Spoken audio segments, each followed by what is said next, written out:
Alex Acuna, welcome back to the Jay Feinberg Show. Thank you very much. I'm glad to be here and continue to answer more. uh, No, yeah, I mean, you are. I want to read you this quote from a dear friend of yours because honestly, there are so many little pockets of incredible musicians, studio musicians in Los Angeles. You were part of it. You came along at a certain time. This is from another guy who has meant a lot to me, is Bill Maxwell.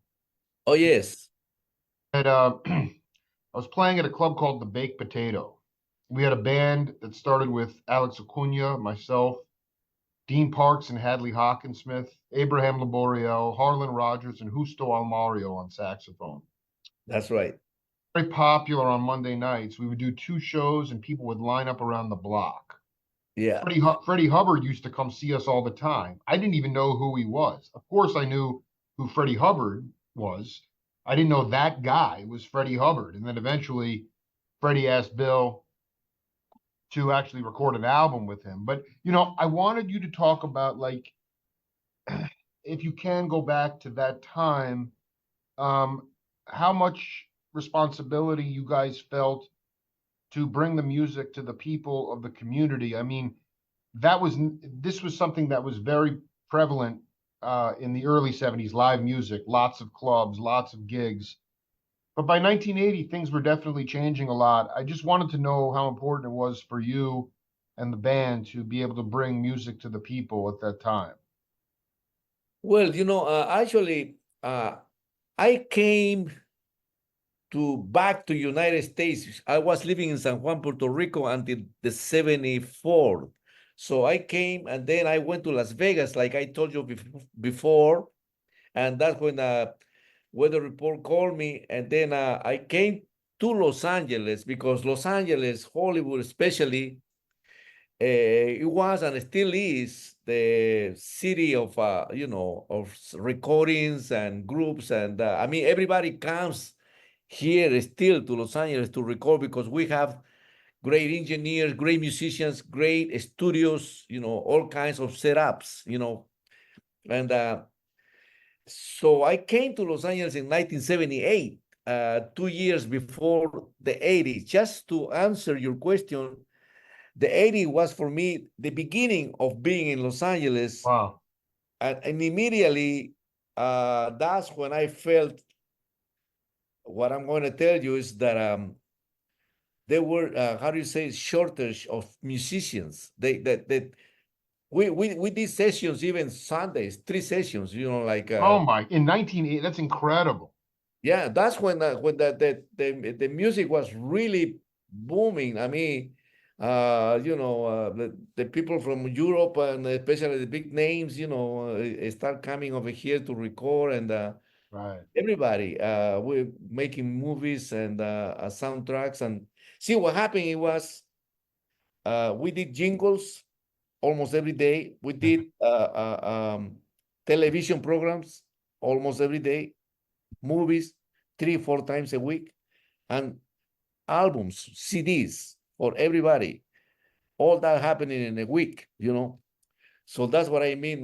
Not too many musicians were here, and that's when everybody started really, I will say, like smelling. Oh, it smells good over there. Let's go over there. No, but I want to be clear though, like, so basically, this was just an opportunity at the Baked Potato to have fun, to play live, because Well, you were in the studio making money, so you can go play live and have fun. oh yeah. It never when for me personally, and I'm pretty sure for many other musicians, the baked potato and other clubs. I play in many other clubs. Always actually from before, from Dante's. From when I was a jazz. Oh my, dude, you are the greatest. Dude, there's so much in my. But anyway, go ahead, continue, please. Right, but it always was for us, all of us, like Emil and Joe and Larry Bunker. They went to the clubs. We, Abraham, Bill, Justo, me, went to play the clubs because it was definitely a different situation. Being with headphones is one thing. Right. which is fantastic. But live with the people right there playing for them and sharing what we had, compositions and sounds and it was an incredible platform that we had to really share music live, which is actually very important. You know what I mean? And so, yeah, it wasn't about making money in the clubs. They didn't pay much money, but we went for the fun to be together to play. It's even Chick Corea came, and the very similar situation, like Bill just told you about Freddie Hubbard. Chick Yeah. Corea, and he sit in with us. He play with us, Oh, that's so and great. and and then he hired me to do an album with Paco de Lucia. It's called Touchstone, and Wow. I don't know. And so this is very important, Alex. There's this incredible video. I never really thought I'd ever talk to you. So that's why it's such an honor to talk to you. But there's this video from a soundstage in Chicago. I think it's 1976. And it's Weather Report. It's you and Joe and Wayne and Al Johnson. And as best you can describe to the audience, I kind of want you to talk about the thing that's amazing about this group and Chester Thompson on drums. What's remarkable to me, and I don't know if this really came across on record, but you guys are reacting to sound, and there is a lot of patience, and you are not rushing. And a lot of fusion music in the late 70s, it became very notey. It became about riffing. It became about chops. And with you guys, it was more about mood and texture and color and vibe. And I just wanted to know, when you came into the band, if they really gave you any direction at all, or basically it was, here you are, open your ears and let's play. the last thing that you said, the last few phrases that you mentioned, it is like that, and the reason it is like that for them, it was like that for Yeah. Joe and Wayne, especially for Joe and Wayne, and we all know, you know this too, and you can see a musician, you can hear a musician, and you can even see his demeanor, the way he is, and the way he presents himself, and you can tell most of the time, 90% of the time, that he's a great musician. That he's and one of the phrases that Joe mentioned, because Joe and I became very close, very good friends. Well, I know that story you told last time about the party at his house with your CD was incredible. Right. Yeah. So, and Joe, so Joe always called me. We talk like you and I. We're talking about all these things about and music, and he said, Alex, I want a drummer. I said, well, there are many good over here. He said, no, I don't want a good drummer. And that meant to me, I want a guy like Wayne, like Jaco, like Chick, like Herbie, like Keith Jarrett, like Ron Carter, a musician like that caliber. You know what I mean? Yeah, and that's beyond good, right? I mean, that's high. That's a higher level. Yeah, that's what you mentioned. It said you guys were relaxed, playing fusion music, not too many notes, and like that. All of that comes with the personality of a musician that has an incredible experience and an incredible gift from the Oh my very. God, I'm getting chills right now. You're preaching right. No, it's so beautiful, man. You're like, your head is down. You're playing this, like, all these bells and like all this, like, but nobody's rushing anything. I mean, in some cases, younger generations would look at that and be like, why is there so much space? I have anxiety. There's too much space. And you guys are just like thriving in that void. You were in the void, Alex. Yeah. Okay, I'm gonna jump a little bit. Do what you want. Yeah, go wherever your brain goes. you know, this because it's very important for all musicians. This observation is amazing. There is a song where I record Heavy Weather on drums. I'm the drummer in that whole album, right? Wow. Anyhow, there is a song there that is called Havana, that Jaco Pastorius wrote that song. And if you hear that song from the beginning to the end, you're gonna notice very obviously, for the ones that really understand jazz and know the style of music, this kind of music, this style of music, you will notice that it's not like a regular band that we you know, we play. Now you solo. Now interlude. Now you solo. It's not that band. We play in this tune, Savona, everybody's solo, but it doesn't sound like a Dixieland. Everybody's solo. When you live in a space, the guy jumps in, and the guy lives in a space, boom, the other guy jumps in, and like that. It's like a That's conversation. exactly right. It's reacting. It's not formula. There's no formula. It's when it's there you go, and everybody's playing off each other. Yeah. Yeah, that's what when I formed a band after I made a band over here, really good band, Alex Acuna and the Unknowns. I told the guys, you know, I told the guys, I said, guys, I want you to let's play like this. So I played that Habona for them. You know, this is not like oh you have to solo. Now you have to solo one chorus, two chorus. No, it's not like that.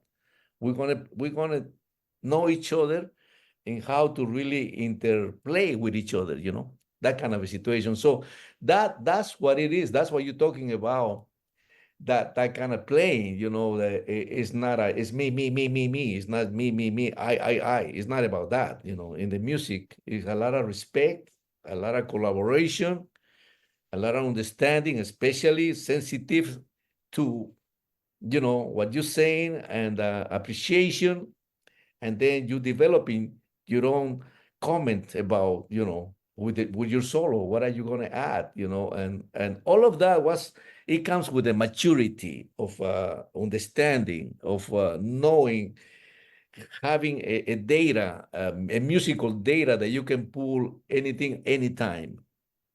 It's all. I just want you to talk about how you, maybe from your father, but also like this maturity thing about if you don't hear something, then don't play. That's the other. That's the part. Like this video is so amazing because, like, you know, in traditional, you're waiting for, okay, now the horn player will solo, now the keyboard player will solo, and like Wayne would not did if he didn't hear it, he didn't play it, and No, that is the magic of it because people feel compelled to follow this formula, and yet if you just sit in the void and you wait to hear something or you wait for the opportunity, that's the key is patience. yes. And that I don't know. I wonder if you could talk to younger cats, especially about how you develop that over time, if that was something that, and really what are the keys to like being able to sit in your being comfortable being uncomfortable, because a lot of people now, a lot of musicians, silence is very uncomfortable for them. Yeah. And you guys were masters of, and but see that void creates the mood, you know. And I just wonder if you could talk to younger cats about how to develop some of those non-academic skills. Yeah, you know, well, definitely. I mean, one word might cover the whole situation, but it's you know, definitely. Yeah, that's fine. That's good. Yeah. With his We have a experience, lot to get to, so go ahead. Yeah. experience, you know. Yeah. I say, well, when you were telling me, you're reminding me to say things like, see, all those guys, especially that band, that particular band, with Jaco, Wayne, Joe, and I was part of it. Those guys have an incredible understanding of classical music. Huh. Yeah, that's Wow. huge. That is huge. Okay. Why is that huge? Explain that. That's the most organized, wonderful, Right. thought and creative at the same time, and very I will say this word, very well stated, with an incredible wisdom, musical wisdom. Yeah. Yes. With dynamics, with sounds, with harmonies, melodies, interplaying. There is a name that is being used, like crossing, crossing melodies, crossing harmonies, adding harmonies and subtracting, taking off and putting on, changing and placing, and it's amazing. It becomes like physical, spiritual, mentally, and all of that together. In the classical music. I wish I could have been trained more, into the classical music. Although I still listen, and I always listen to classical music, because the harmonies and the sounds, how the orchestra really were able dynamically express, softness, middle, strong, but it sounds passionate, and all of that. So that's one side of music. The other one, we have the natural ability of musicians that are creative and that have something new, something fresh, something natural from their own countries, from their own part of the world, and uh, Joe, Wayne, Jaco, they were very much into, like, Wayne was into Cuban music as well, and Jaco too. He knew the bass players from Cuba. The, Wow. yeah, I mean, it's not just jazz, jazz, jazz, jazz, jazz. It's not just rock, rock, rock, rock, rock. It's not just pop, pop, pop, pop, pop. No, it's true. Yeah, he knew the world music, the Yeah, worldwide. Yeah. exactly. The big combination, big spectrum of yeah, man. So that's why these guys were so, nothing was foreign to them. Like, they knew the minute you start playing a Latin feel, they know what to do. They Yeah, knew. right. Totally. No, exactly. It was Wayne. Can you just talk? Like, I remember Gregorico. I don't know if you ever crossed paths with him. He was in Weather Report for a minute, right? In '73, he was Yeah, I know slicing. him. Yeah, yeah. He when he was on tour with them, he said Wayne spent all day in his room chanting, just praying, in Right. chant. At one point he popped his head and he's like, Wayne, why?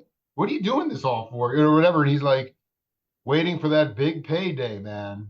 Waiting for the, and it's like, I mean, it was like this, it was the same thing. I got to read you this quote. I mean, we talked about this last time, but I couldn't remember. And you said it. And then I went back to my interview with Erskine, and he say, how you play is how you walk is a concept that might have originated with Miles. This is interesting. He said Miles. In Alex Acuna's audition for Weather Report, Joe said, let me see how you walk. Joe got to hear my playing before he saw me walk, because he was always very critical of me. He would say, you always take these tiny little steps. If you learn to take bigger steps, you'd be a better drummer. you know, and it was like, this is Zen master. I mean, I guess nothing. I guess some of this, Alex. What there's a sort of a Zen art form of, you know, uh, going beyond what the sheet music says and going beyond what the notes are. And like you said, sort of having the experience. But in general, was there any, like, when you got into the band originally, were you playing percussion or trap set? And then also, what do you think what was the biggest challenge you had when you first got into the band? You were not in awe. Maybe you were in awe of these guys. I don't know. I just would love you to talk about if there was anything any challenge you had early on in that group. Well, let me begin, which is a great question what you had, and Yeah. I had that answer, but when I was in San Juan, Puerto Rico, I was living there. I heard the first weather report record. It's like that weather report with Alfonso Alfonso Muzon, yep, and yeah, Miroslav, yeah. and then blah blah blah. The second record with the Eric Rabat, Oh, and all Sweet and Nighter, yeah. right. And I Yep. said, okay, that's the band that I want to play with because they play melodies, incredible rhythms, and harmonies, and the composition, the way they solo, the way they sound, because I can hear the improvisation. They were not thinking, they were just reacting, I love it. I freaking love it. Right. And I said, oh my man, that's so I got involved in listening to them and Chick and Mahavishnu and everybody. I mean, I kind of receive everyone in, like, their gift that they have. Well, in this case, I said, well, what man, you're sending me this beautiful gift. I'm going to appreciate this. I'm going This is to amazing. Yeah. listen to everybody. It's very important. So many different styles and so much to hear from these amazing musicians. They all not only made a name, not only became famous, not only that, most of them were not even pursuing that. They were pursuing because I remember, Joan Wayne and Jaco said, man, Alex, the star of our lives is music. That's the star. So we need to really bring this beautiful thing up there to the best of our abilities.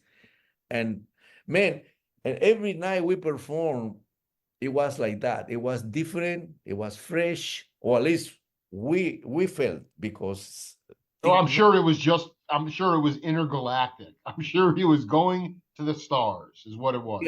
Yeah, it was full of those kind of reactions, and I said, man, so yeah, answering your question, when first of all, Joe came to Las Vegas and they sent me a ticket to come to Los Angeles to a rehearsal because they wanted to take me to Europe. They didn't audition me. I went over there. They already had the list of the instruments that I wanted. No way. Yes. Wait, hold on. This is very important. Yeah, you were living in Las Vegas. Yeah, you were in. So how did Joe did someone tip him off? They're like, there's this cat that's just burning it up with Perez. I mean, how did that work? Oh yeah, that's right. I mean, how did he get hip to you? And then you're telling me that there was no rehearsal. The cartage company had all your percussion ready to go. Okay. Yeah, I'm sorry. I thought I told you, but anyhow, what happened is I met Don Alias in Las Vegas. He was Thank you, my hero. I mean, maybe too. the only guy that I've ever heard play congas with Elvin Jones. Don Alias can play congas with the London Symphony and it still will sound amazing. The man was the next level of genius. Unreal cat. Where was he? Was he on tour with somebody else? Or he wasn't in that band? He was playing drums and percussion with Lou Rawls because Lou Rawls paid him very well. Oh yeah. He wanted to be in Las Vegas for 3 weeks, things like that. Oh my God, this is so ridiculous, dude. And that's what we met. We met in Las Vegas. Oh my Donnie. And I was just arrived to Las Vegas, and he came the night that I was playing drums at the International Hilton. I was the house drummer. there, and it was Olivia Newton-John just came from Australia, and she's opening for the Temptations. And I laugh because okay, I play the drums with Olivia, tan, tan, tan, tan, tan, tan, tan, tan, tan, tan, tan, tan, Sure. and then she did her opening, and this is 1974. Yeah, exactly. And then the Temptations, I already knew this, that I was going to play with the Temptations, the congas, the congas. So I sent my congas because they wanted a percussionist, and I said, well, Alex play percussion too. Okay, great. So and Don Alias came to see the Temptations.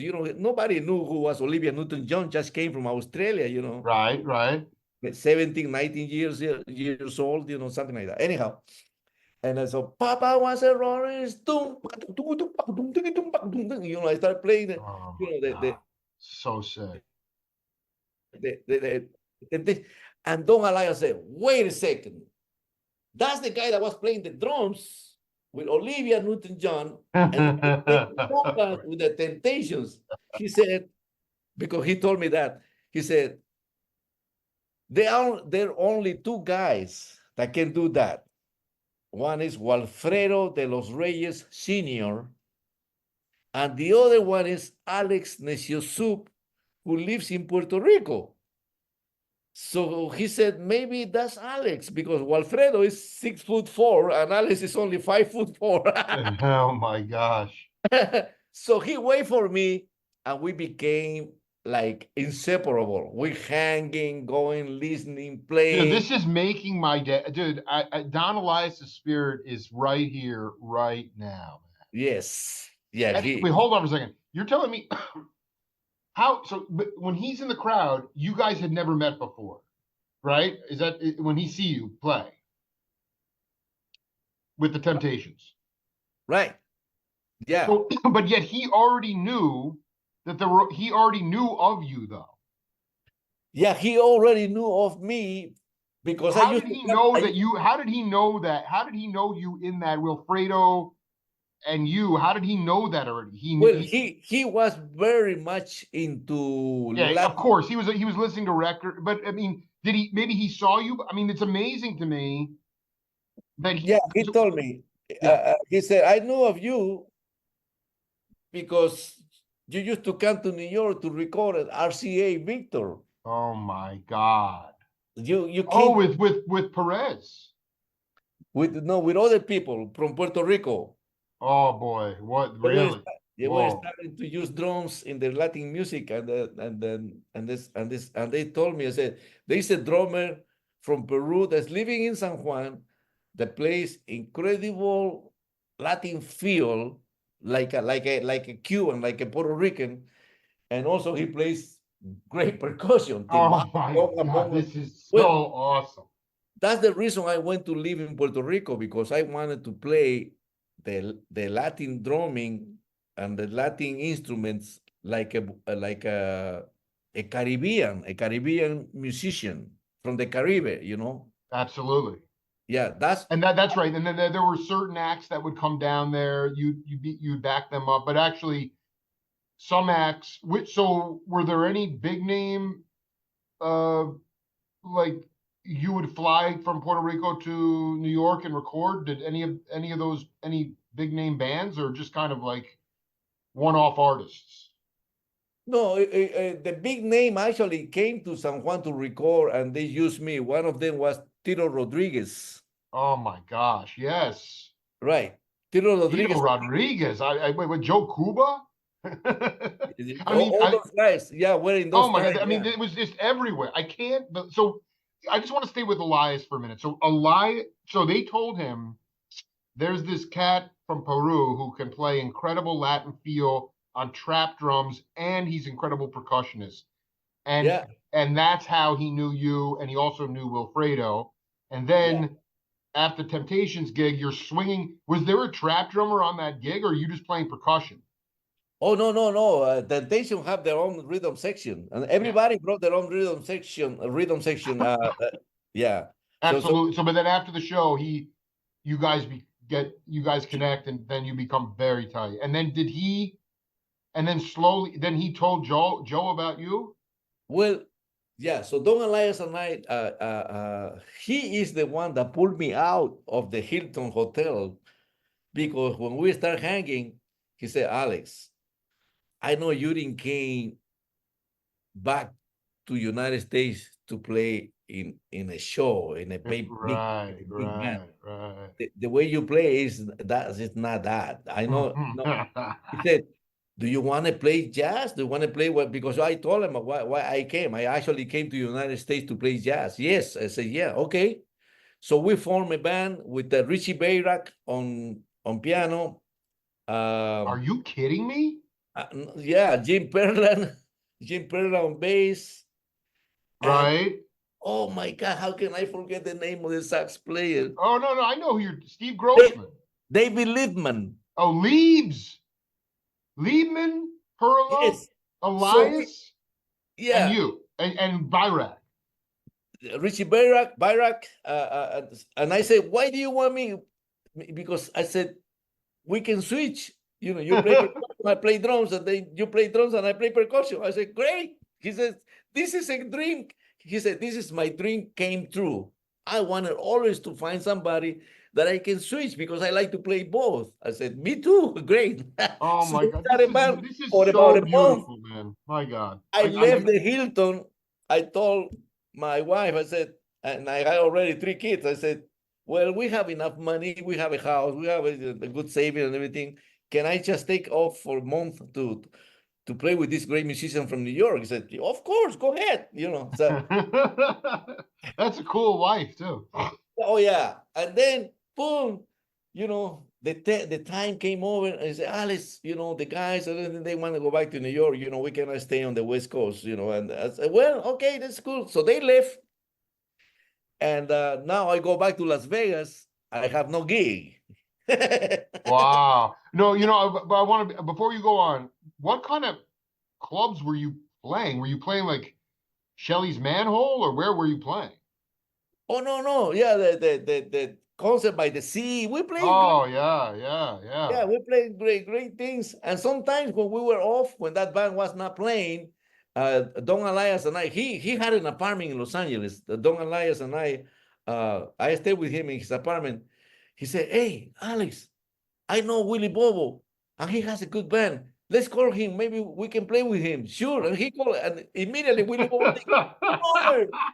And we start playing with him, with Willie Bobo, you know, on some weekends here and there in San Wait, Francisco. but I really, this is so important. Like, what were where was the clubs? I mean, this is like Latin salsa burning.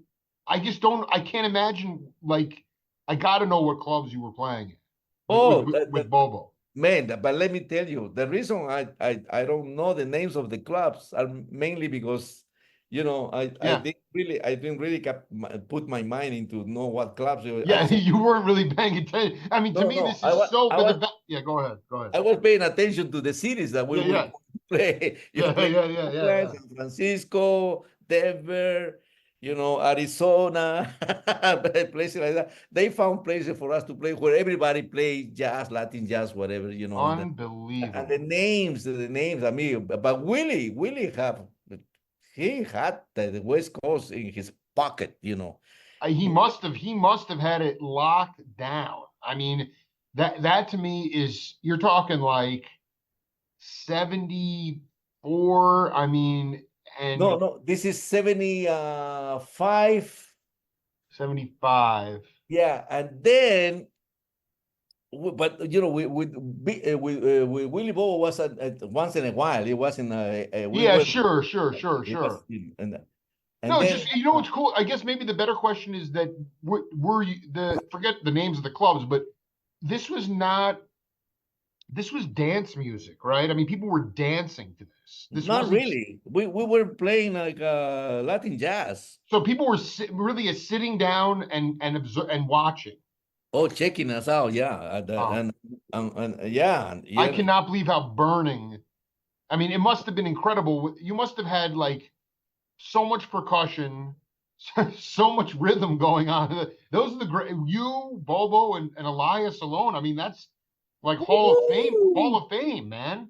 Oh yeah, man. With yeah, and he had on a trumpet and a sax player that played jazz Sure. really well. So great soloist, piano player, great bass player, everything. It was amazing. It was a great experience. Don Alias in general just wanted to keep playing with me. He because we enjoy each other. And And he also he loved that you could just trade off, drum set. that's exactly. So you have a ball in that band, play with Willie too. Then you come back to Vegas. You have wife, family, and no gig. Go ahead. No gig. Yeah. All of a sudden, I'm doing the groceries and that kind of walking sometimes along. I'm just thinking. I said, well, what I'm going to do now? I'm not playing. I have no gig. Boom! One night in that week, and it only took a week. Ring 7 p.m. A phone rings. This is Joe Sabinol. I said, who is kidding me? Right. I'm gonna hang up now. Joe Sabinol? Come on, man. Hey, Alex, I heard from David and from Don that you happening. I said, oh. He said, would you like to play with the band? I said, what band is this? I knew it, but I just wanted to hear it. Yeah. He said, weather report. I said, are you kidding? Oh, You oh. just Sabinol? Yeah. Wait for me. I'm going there tomorrow to meet you, to talk to you, to hang out. I'm going to bring my road manager so he could take the name of the instruments and that you want, because I want to take you to Europe and that Oh my gosh. get your passport and all of that together. And this is the salary. The money wasn't that good. I said, well, it's okay. Playing Hey, jazz. yeah, no, that's Hey, fine. Yeah. with the report, great. Yeah, No give me a problem. break. Yeah. Man, so I came, they were rehearsing. Chester on drums, Slim Johnson on bass. Wayne was in the desk writing, finishing a music, a composition or something, writing music. And Joe is playing with synthesizers, just the three of them. And the percussion is already set up. They knew I was coming. Wow. So I was checking about 5 minutes. I didn't play. I said, no, I don't know what they playing, but I'm gonna listen for I'm gonna listen for a minute. It sounds so fresh, so new, so different, so modern. Wow. Everything. I said, Wow. I never heard those beats. I never heard those bass lines. I never heard those sounds on the synthesizer like that. I never heard that live before in my entire life. I said, this is brand new. Wow. It's challenging. That's the challenging place right there when you ask me if I I was. was, that is it, man. There it is. Because the inclination, listen, and I'm not talking about Alex Acuna, but for someone like just thinking about that, like not wanting to I don't know what the right word is, but it's like you want to have positive impact, but you don't want to overplay, but you want to add your stuff, and all of that can be a mental head game and take you out of it. So Yeah. how did you just ease into it? You were like, okay, I'm just going to add my flavor. What did you do? Well, one thing that we all musicians know for sure is that music change everything on you. The minute you start hearing it, your demeanor, your senses, your Everything. feeling, And your head. not just music. The for me too. As a journalist, as a patron, when you get inside the music, it changes you forever. It changed you. That's it. Yeah. You change. Yeah. That's the power of music. Frequency. Yeah. Exactly. Whatever you want to put it. Yeah, that's right. That's right. No, it's That's right. okay. Yeah. The frequencies and the harmony, the melodies, the rhythms, the interplaying, the dynamics, Oh my God. Oh my. Yeah. all that stuff at one boom. I said, oh my man, wait a second. I had to sit down for a minute. I had to check what are they playing. So then I went little by little and start digging in, getting inside of what they playing, keeping up. And look at the guys. They didn't even notice. They didn't even look at me. They just kept playing. They play. They into the playing. They inside the cocoon of music. Right. And I said, oh my mind. So I'm gonna get in there too. So that and then we finished maybe 5 minutes later. And Wayne got up from the desk where he was writing the music. He came to me and he already knew my name. He said, Alejandro. Oh, Wayne. He said, if I were a percussionist, I will play percussion the way you play. Wow. Wow. And right there I said, oh, I thought you guys were auditioning me. and Joe said, no, Alex. Joe came over and gave me a hug. I said, no, man. We knew. We knew. I said, I knew. The minute I saw you coming in, I knew. That is so And beautiful story, man. And then I want to be clear. If I heard you correctly, you said Liebman and Elias recommend you. Is that right? Yes. You said David. So Liebs and Elias tell Joe, hey man, this is the cat. Yeah. There is a guy in Las Vegas that can be very good for your band. That's what you're getting the groceries and walking around the town, and then the phone ring at 7 p.m.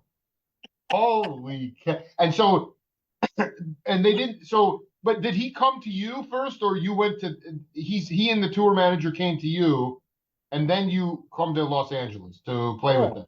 No, they called me first, and they say tomorrow we be in Las Vegas. I want to come over and meet you and hang out. Right. So he came with the road manager. And then he said, what kind of percussion you want? Then he said, come out to Los Angeles. Yeah.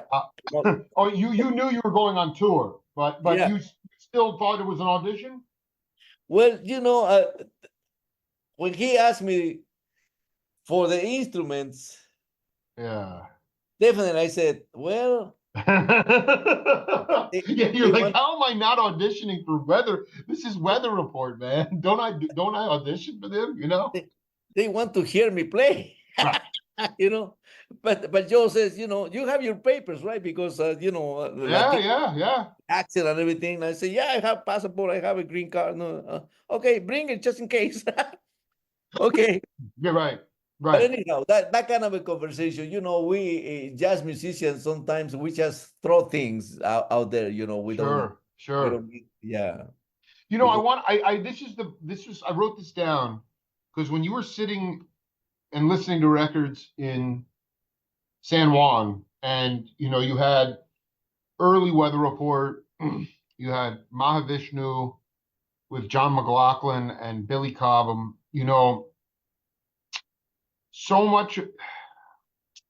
I asked you very simply, obviously you were given a gift, so of just feel and rhythm, but a lot of those guys, I mean, I've interviewed all those guys, and like you said, their compass is the star, that his music is the star, and it's also about like universal consciousness. It's about enlightenment and seeking what is beyond this earth, this life, this being.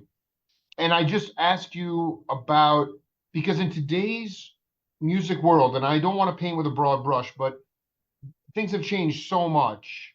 Oh yeah. And just, there's so much more pressure. How are you going to pay the bills, the cost of living? I mean, you even said you get ahead playing the Hilton gig, and you could go on a month tour.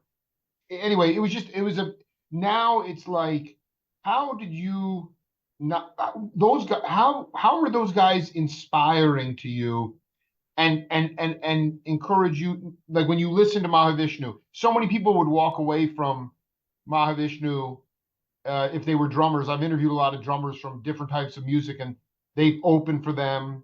And then Mahavishnu comes out, and Billy Cobham come out. They come out in like white rags and college T-shirts, and then they blow you out of the water, and then you feel defeated.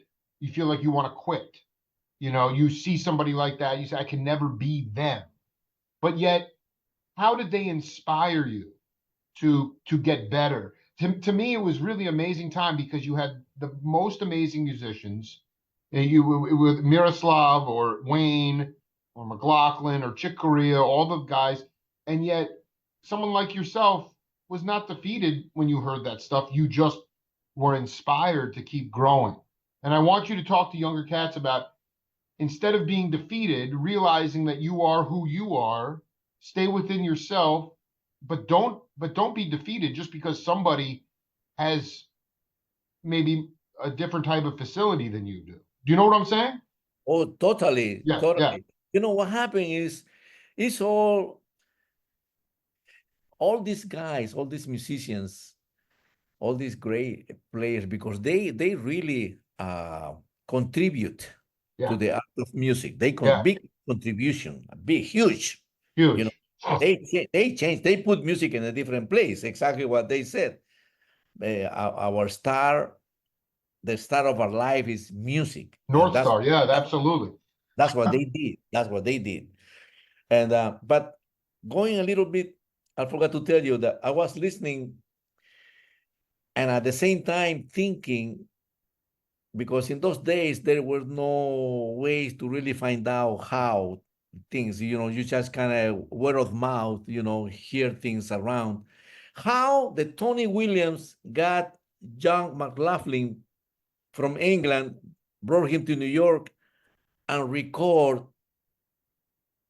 a couple. In a silent way. In a silent way. No, Tony Williams Oh, record emergency, a lifetime, emergency. Yeah, Emergency. yeah, emergency. That's yeah, exactly. Yeah. When I heard Emergency, a trio, an organ player, Larry Young, yeah. Larry Young, yeah, John McLaughlin and Tony Williams, and I heard Vashkar. That's one of the songs in the album, Vashkar. Wow, I got to look that up. Oh yeah, VAS. That music scares me, man.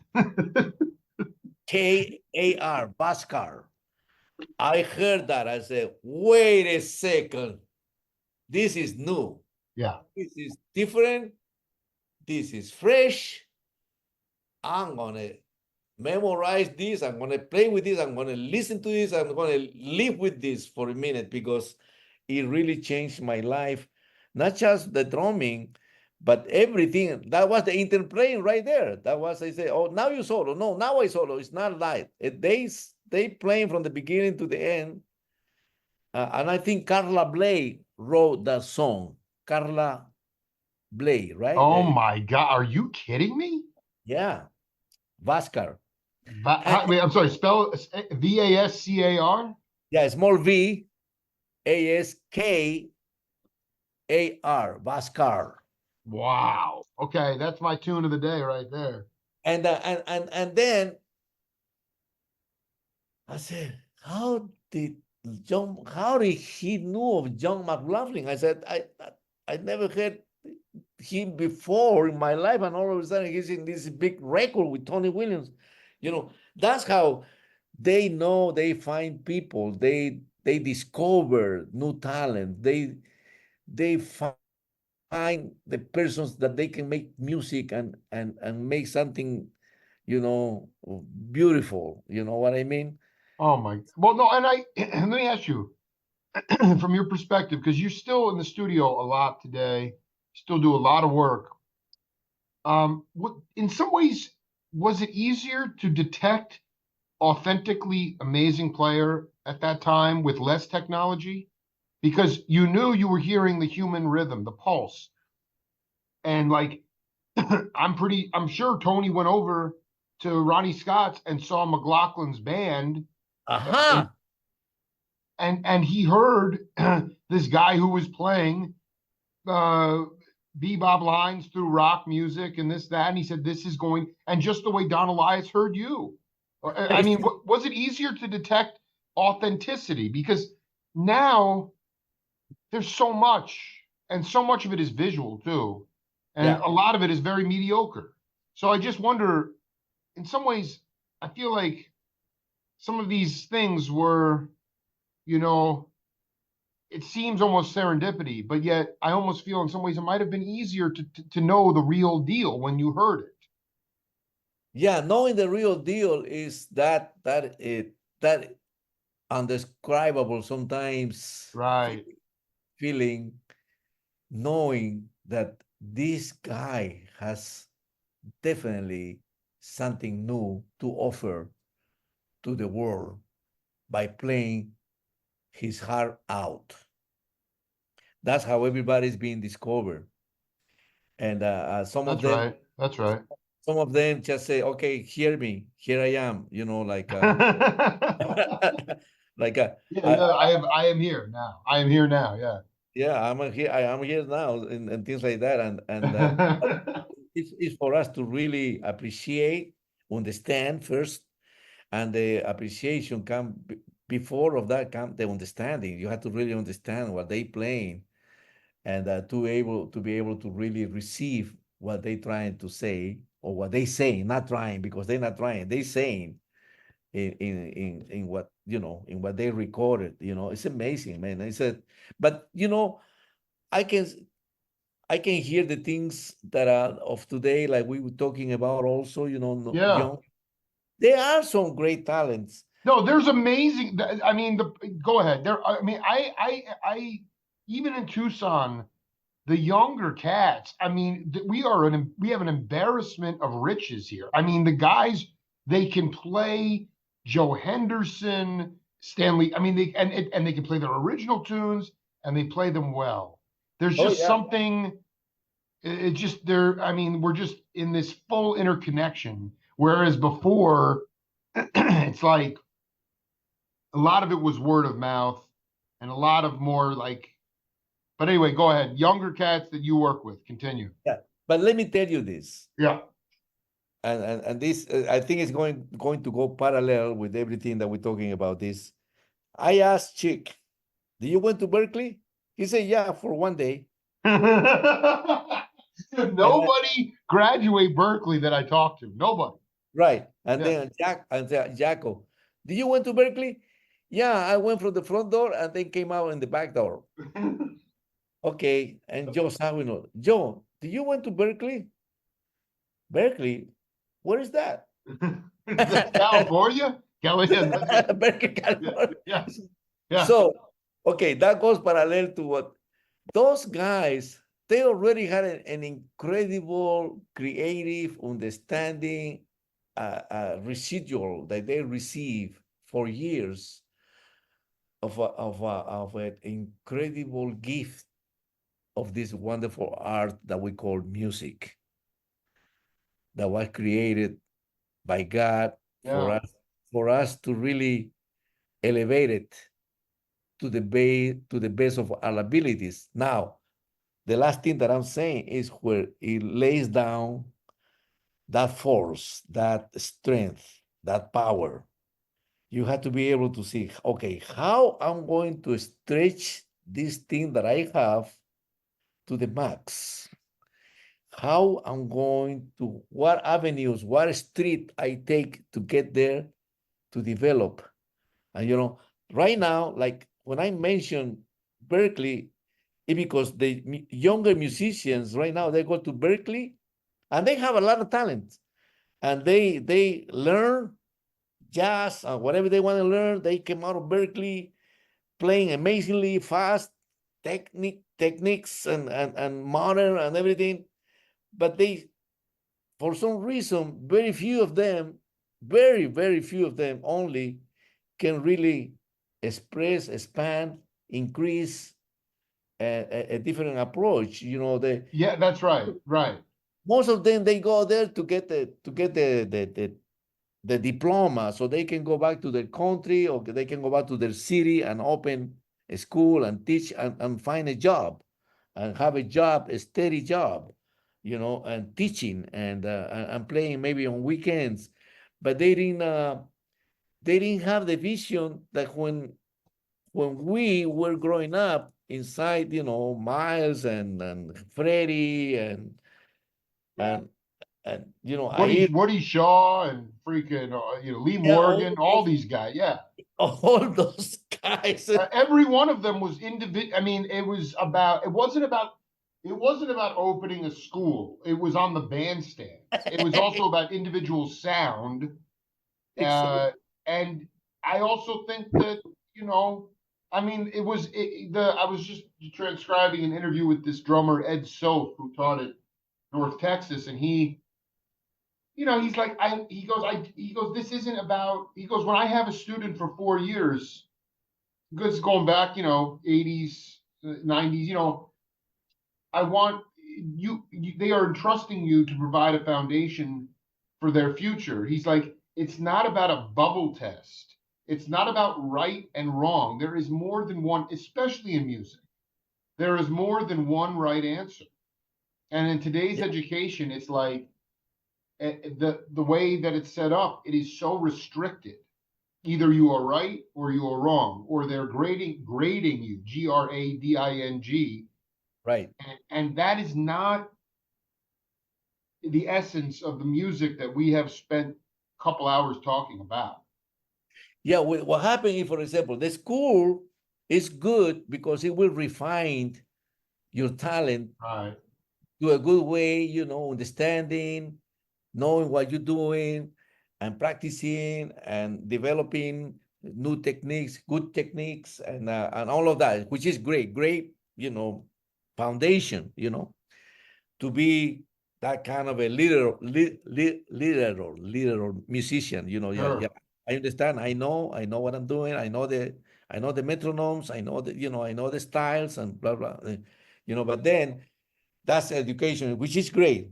Most of us, our education was to play constantly, jam sessions, playing, Exactly. or Exactly. a street musician playing with other wonderful musicians, and no competitions, no thinking about, you know, this or that, and it's just, you know, let's be creative and we're part of this creation, and so let's enhance it and let's continue to develop and grow and you know, and all of that. It's a different mentality, you know, like everything today, you know, everything is different than the 60s, the 50s, 60s, 70s, 80s, 90s a little bit, sustained a little bit. Now the 2000s are totally a different thing, you know. Yeah, And and the bottom line is that uh, the hardest part in today's everyone has to survive. Everyone's out for themselves because resources, opportunities, uh, and the bottom line is, Alex, this is the reality of it. Going back to the baked potato, if you are a live, not necessarily in a touring band like Weather Report or Steve Miller or Tower of Power, but if you're just yeah, a live gigging musician, they have not received a cost of living increase since 1984, which true. means which means that the value or how a musician is perceived as a profession in our society has changed. It is seen as music is a musician's gift to the world.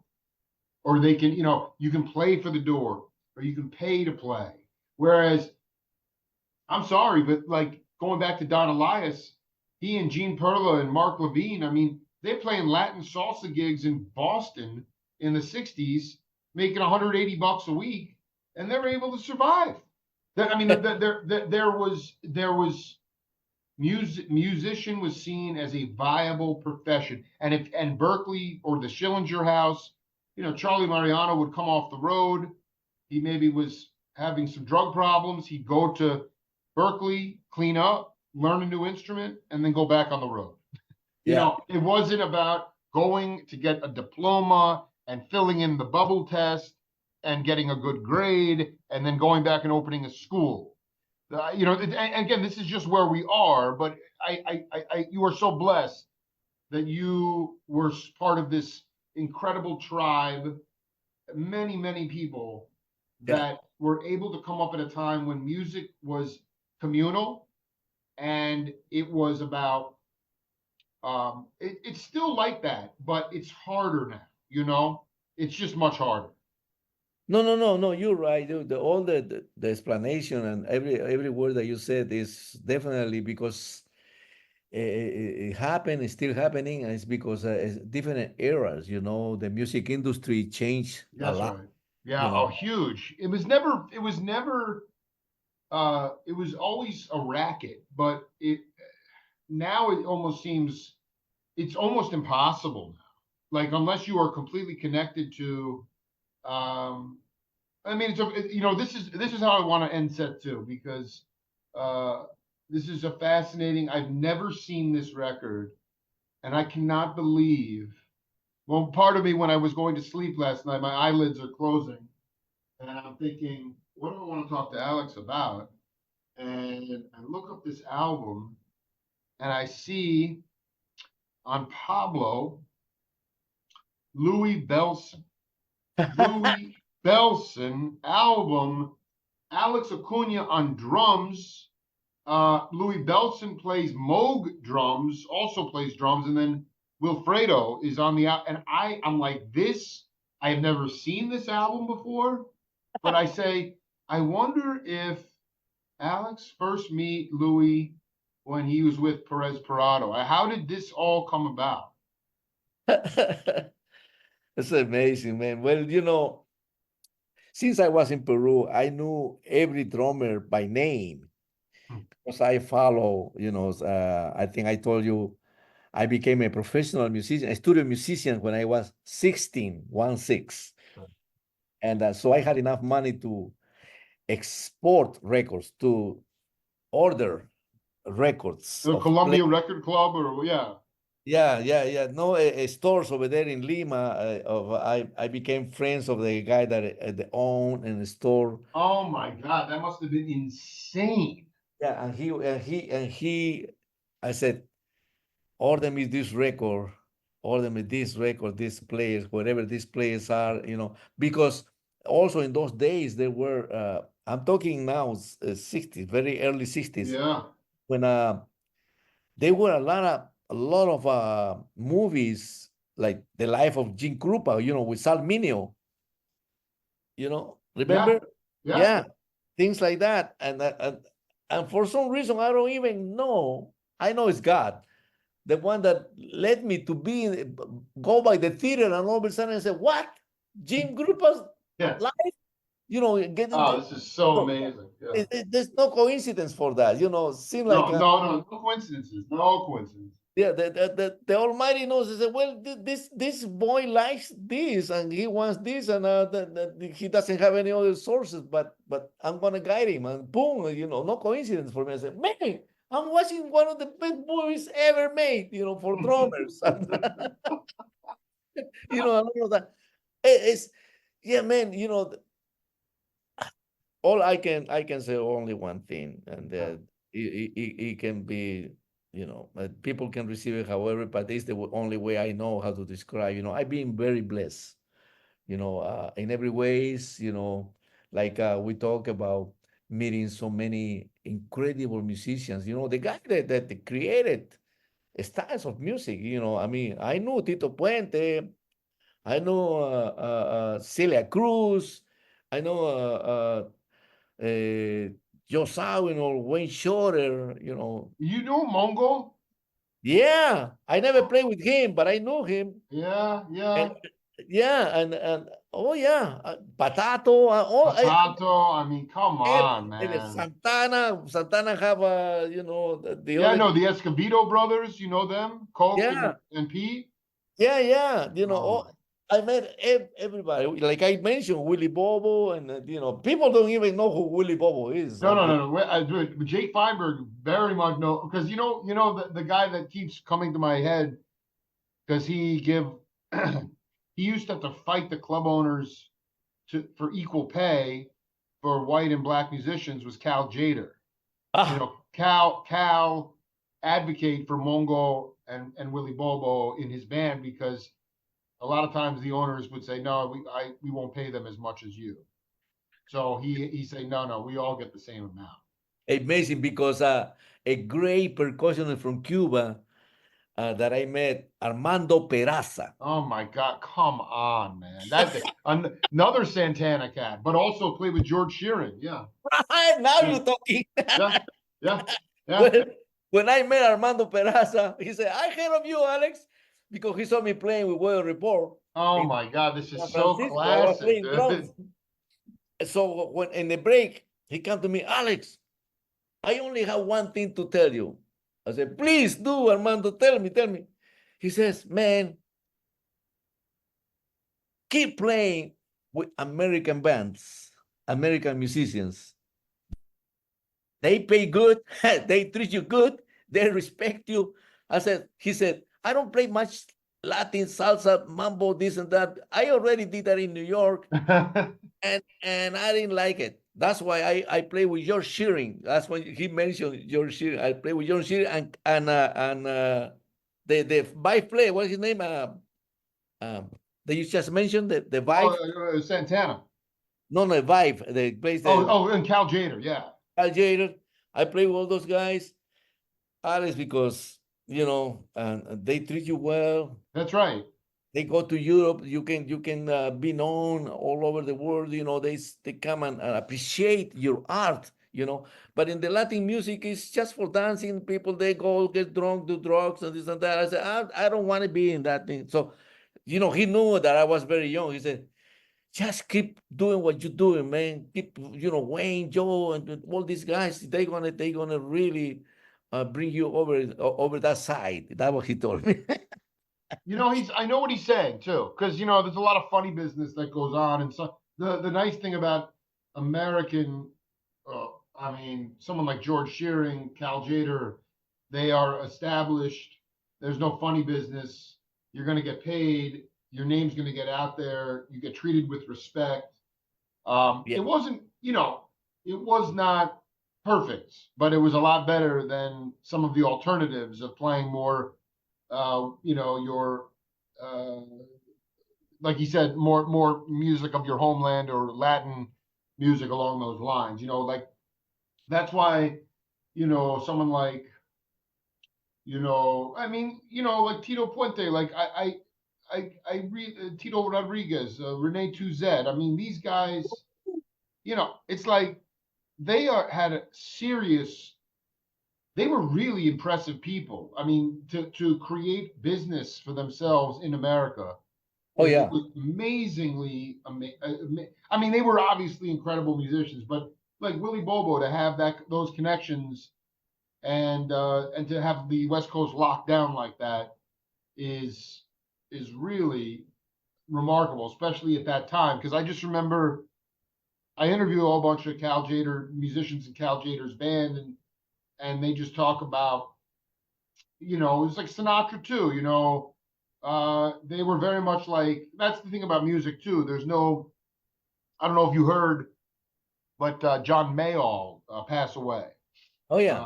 And when I interview him, he talk about, the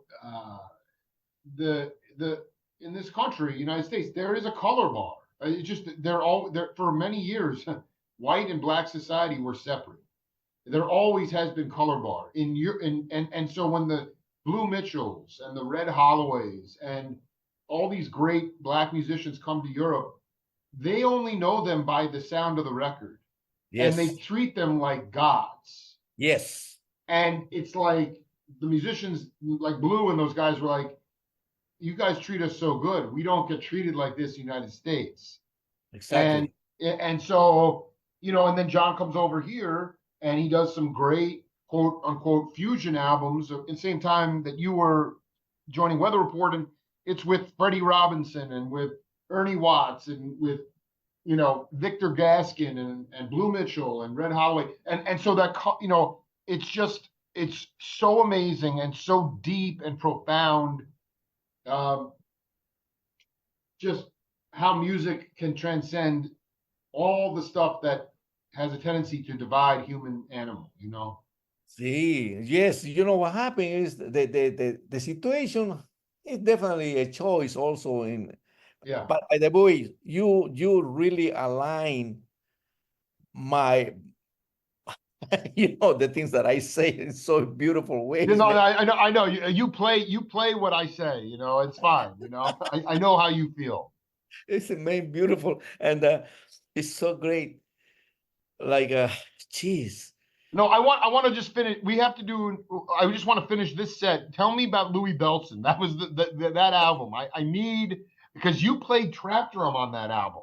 Yeah, I did. I play, and you know, Cachao was there. Cachao is the number one bass player, you know, that created really Oh my the gosh. the the acoustic bass on Latin music. You know, that was he was the first guy from Wait, Cuba. wait, That, hold on. How do you spell his name?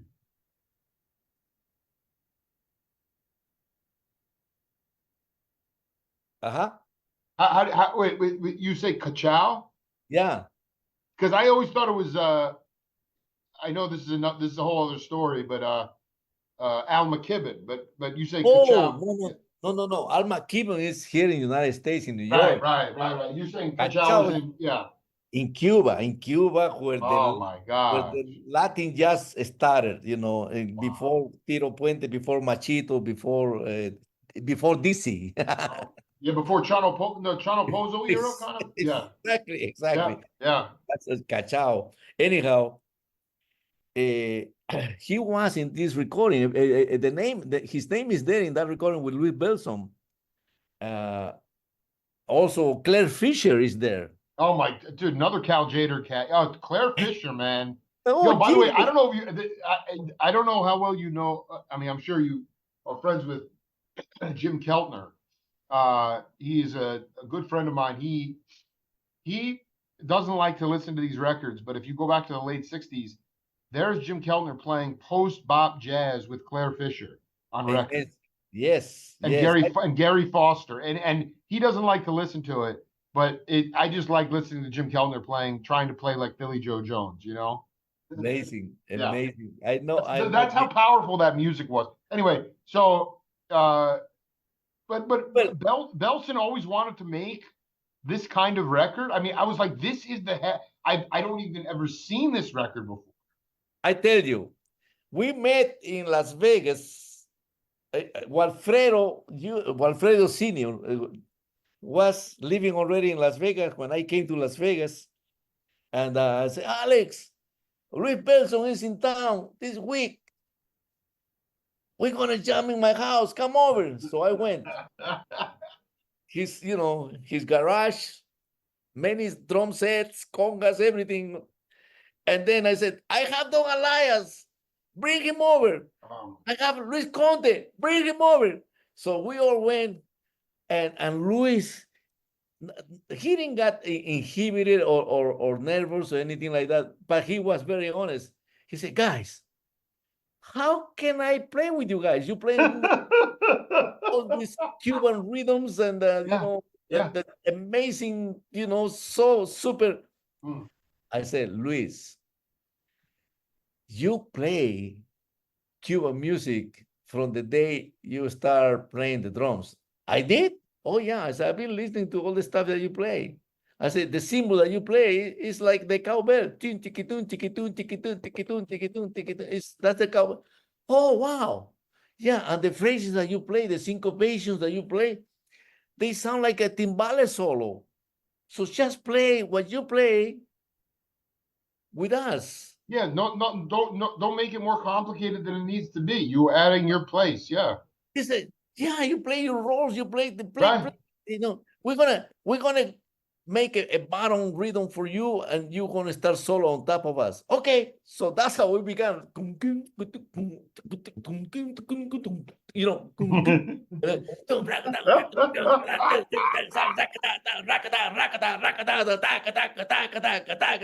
yes, I say, wow, exactly. That sounds like a timbale solo. And he said, oh man, I I want to do a clinic with you guys. Want to do so? He booked a clinic in Las Vegas University. Don Alias, Luis Conte, the same band, the same Dude, I'm band. sorry. This is, I mean, but this was like, do you understand? I mean, you broke open is Descarga for so many square people, for so many people who have linear thinking, Right. to be able to just hear that. I am I have no words. I have no words. So we became from every time he came, we did the same thing. We just got together, play, talk about music and share Sure. everything. And we did a clinic in the university in Las Vegas, and master classes and everything. People getting into a concert. We did concerts with Latin musicians, Latin jazz bands, and blah blah blah. And amazing, it's just Las Vegas was growing, and musicians and young people and young students and from the university, they backing us up, came to see the concerts, and all of a sudden, Louis said, "You know what? I have a contract with Pablo Records. I want to make a record with you guys." This is so freaking great. That's This is so, hold on.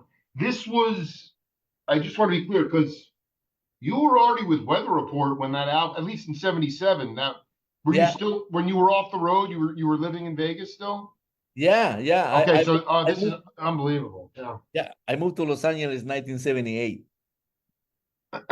Oh wow. So you start with you play several tours with Weather Report while you still live in Las Vegas. Oh yeah, I played two Yeah. and a half years with Weather Reports. Right. So then Pablo, he has so Norman Granz's label. Was that Pablo? Right. Right. I think. Yeah. Yeah, I met him. He was there. He was there. He was. This is. I mean, how many copies of this record do you have? I mean, dude, this is not a cheap record. This is. I need to hear this record because I believe that it is about as progressive today that it was then. I'm sure. One more thing, I I don't know. Did you ever meet guys from Santana's band? Maybe like Alex Litcherwood or David Morgan or his late '70s band. The reason I bring it up is because in the '80s, early '80s, they play at a place called Lone Star Cafe with certain groups. Paul Schaefer would come, Narda Michael Walden would come, Pat Thrall. And in like '84, a lot of times Jaco would show up. Wow. And he was really not in good shape. And he wanted to play the bass, but he really couldn't. And so Alex would give him like a tambourine and let him sing. And he was happy, but how you feel about when you see somebody you love, kind of take themselves out of the game. I mean, was it something that I know you had your own family, you had your own priorities, but so many times, like Jaco's one example of somebody who, he meant so much to so many people, and he really fell apart. I just wonder how you reconcile all that. Man, yeah, actually, I don't know if I told you, but I think I did when I recommend Jaco to the band because we were Alfonso Johnson was leaving with a contract to do a solo album with the Right, right. You were on that album, Moonshadow, yeah. and then wow. Yeah. Anyhow, and so they were auditioning bass players from different parts of the world, and I said I know a bass player because Don Alias played me a cassette, and he lives in Florida, Jaco Pastorius. He was playing with damn it, I can't remember the Cochran, R&B band down there. Go ahead, yeah. Oh yeah. Yeah. He was playing, but then he did a record, and Don Alias and him were in, he called Don Alias to play in his records, and so Don Really? Alias played me the cassettes when we met in Las Vegas of Jaco Pastorius.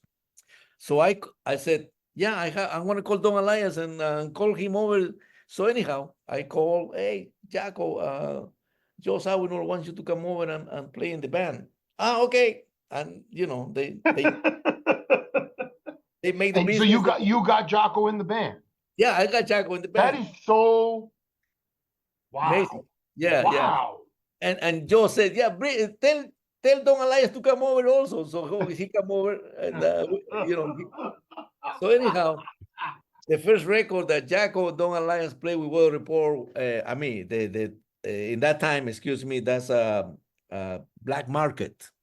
Yes. That's and Joe, no, Chester is playing drums in some of the songs, and also Narada Michael Walden is And playing. also, I think maybe in Dugu too. Yeah, Undugo was before. Undugo was before me. That was in the 74, 73, 74. Really? Okay. So Black Market was Chester and was Narda, Michael. Narda. Yeah. Okay. And then you were on percussion. Then and then Heavy Weather. That's you on drums. Yeah, yeah. Wow. Anyhow, and so anyhow, that's so Jaco. Talking about Jaco, you know, So you Jaco. have you only heard the cassette though. You actually had not met Jaco. I met Jaco right there when he came Exactly. Wow.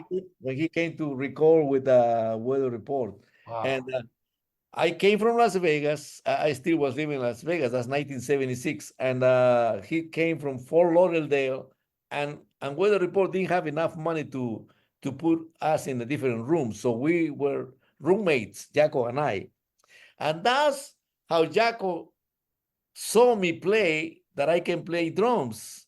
You know, because every time I was rehearsing on percussion, but every time we we go back to the room, he started playing his bass, you know, like putting on one of the walls, you know, not one of the doors, the bathroom door, Yeah.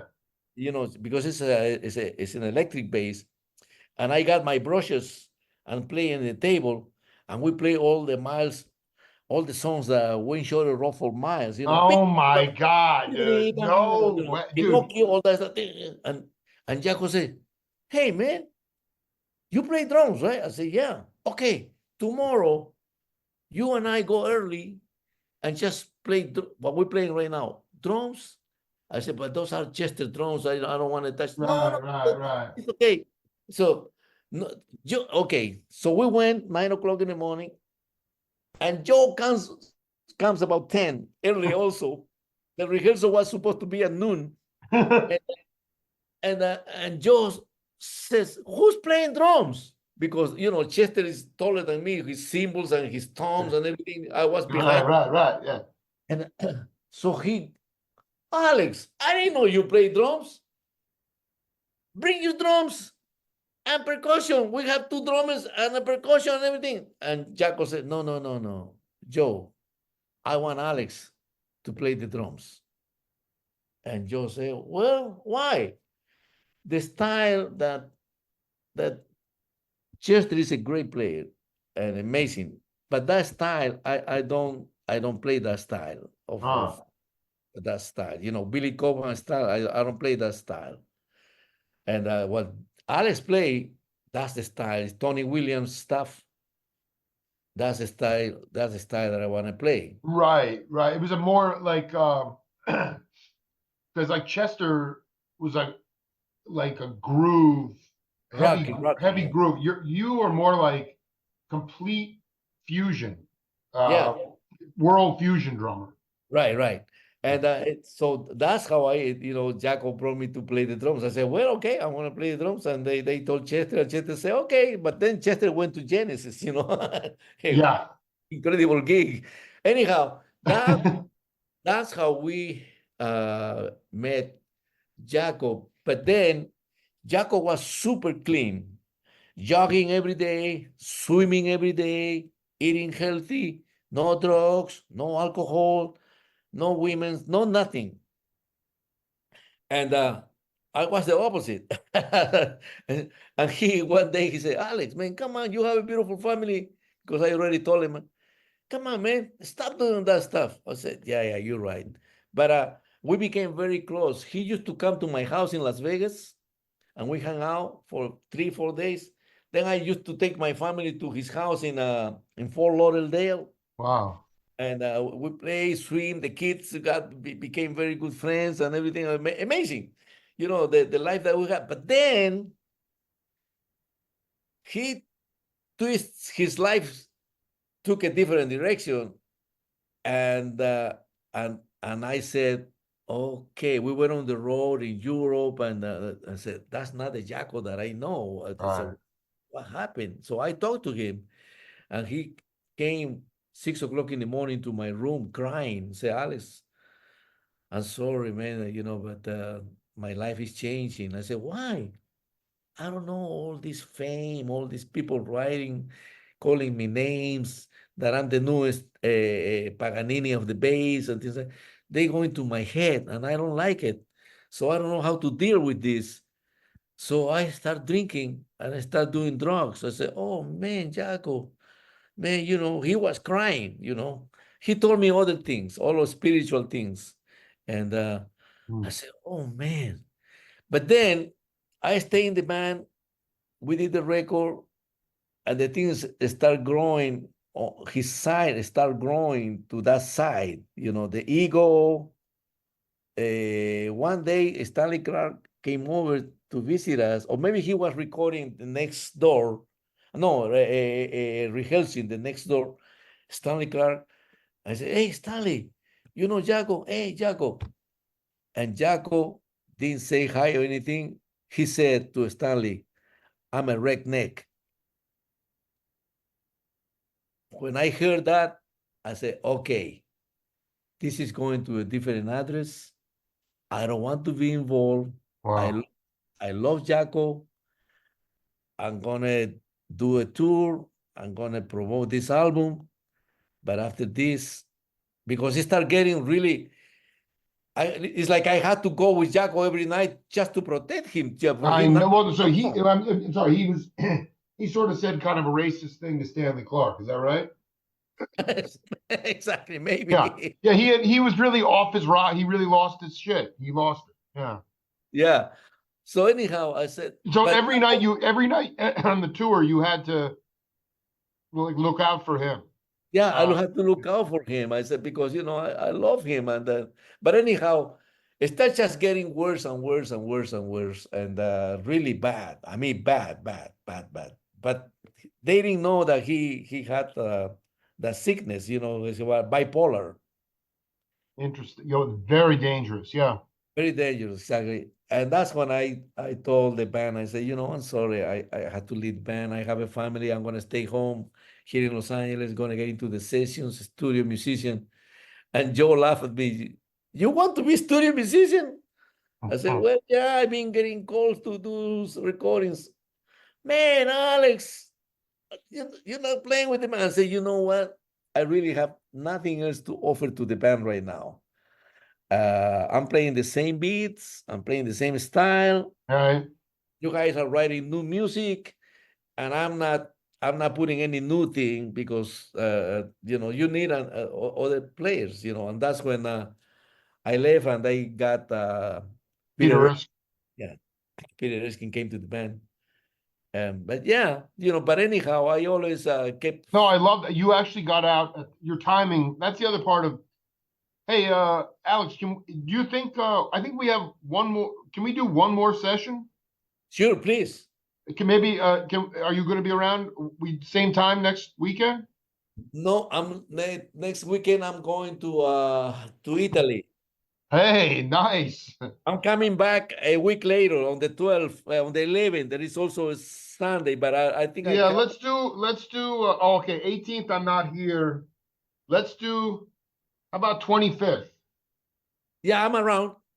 25th, 9 a.m. There you go. Hey, man, safe travels, my friend. So good Thank to you. hear your voice, man. Thank you, Jake. Man, All amazing. right. Amazing. I love you, man. Take care of yourself Much and love to you, man. Be cool. when your family and everybody in your home. Thank you, man. Okay, brother. Bless you, man. Thank you. Bless you too. Bye. Bye. Bye. Bye.